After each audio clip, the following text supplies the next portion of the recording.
The woman was driving in a deserted area when a perverted driver suddenly started to follow her. He kept harassing them with hand gestures and strange noises, but they ignored him and drove off. However, to their surprise, he followed them all day. Helpless, they stopped the car and called the man over. The man was immediately excited and approached them, but Anna asked him a question.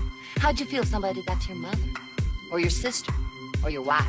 The man was instantly left speechless, turned to leave, but Anna stopped him, demanding an apology for the harassment. The man, however, began to insult them. Seeing this, Anna pulled out a gun and aimed it at him. As the man showed no sign of remorse, the two fired at the area behind him. A loud explosion immediately followed. Amidst the man's angry curses, they quickly drove away. No one would have expected that the woman, tough enough to pull out a gun, was once a gentle housewife only a few days ago. To go on a trip with her friend Anna, she packed several large bags of clothes and took a gun with her. Soon the two arrived at a bar. Amy, who hadn't been out for a long time, felt unusually excited, which attracted the attention of a man. In no time, Amy was laughing and enjoying herself. But Anna, cautious, chased the man away and warned Amy that the man had bad intentions. Amy, however, didn't care at all, dancing to the music. The man approached her again, and while Anna was in the restroom, the man pulled her into the parking lot. The empty environment made Amy a little nervous, and she quickly turned to run, but was pushed against the car. Realizing something was wrong, Amy hurriedly rejected the man, but was met with violence. Just when the man was about to assault her, Anna appeared just in time to save her. But as they turned to leave, the man began insulting them. This made Anna furious, and soon a gunshot rang out.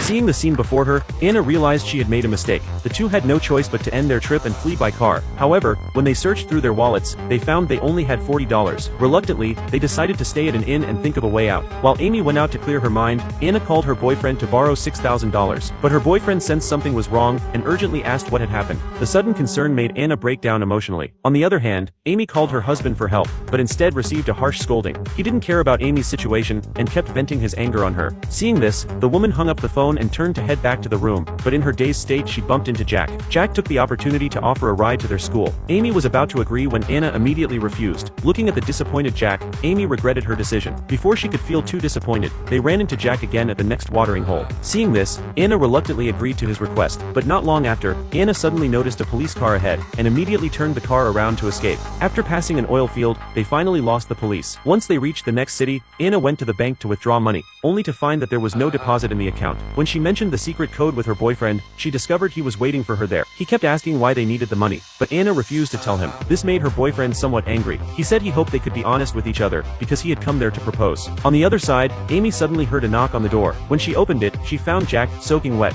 Seeing this, she let Jack stay the night. The next day, after her boyfriend learned everything they had gone through, he firmly handed her the ring. Then with regret, he left Anna. Meanwhile, Amy, wearing Jack's shirt, sat opposite Anna and began recounting the wonderful night they had. At this moment, Anna suddenly realized something was wrong. Amy had left Jack alone in the room. They rushed back to the room, only to find it empty, and the money from the nightstand was gone.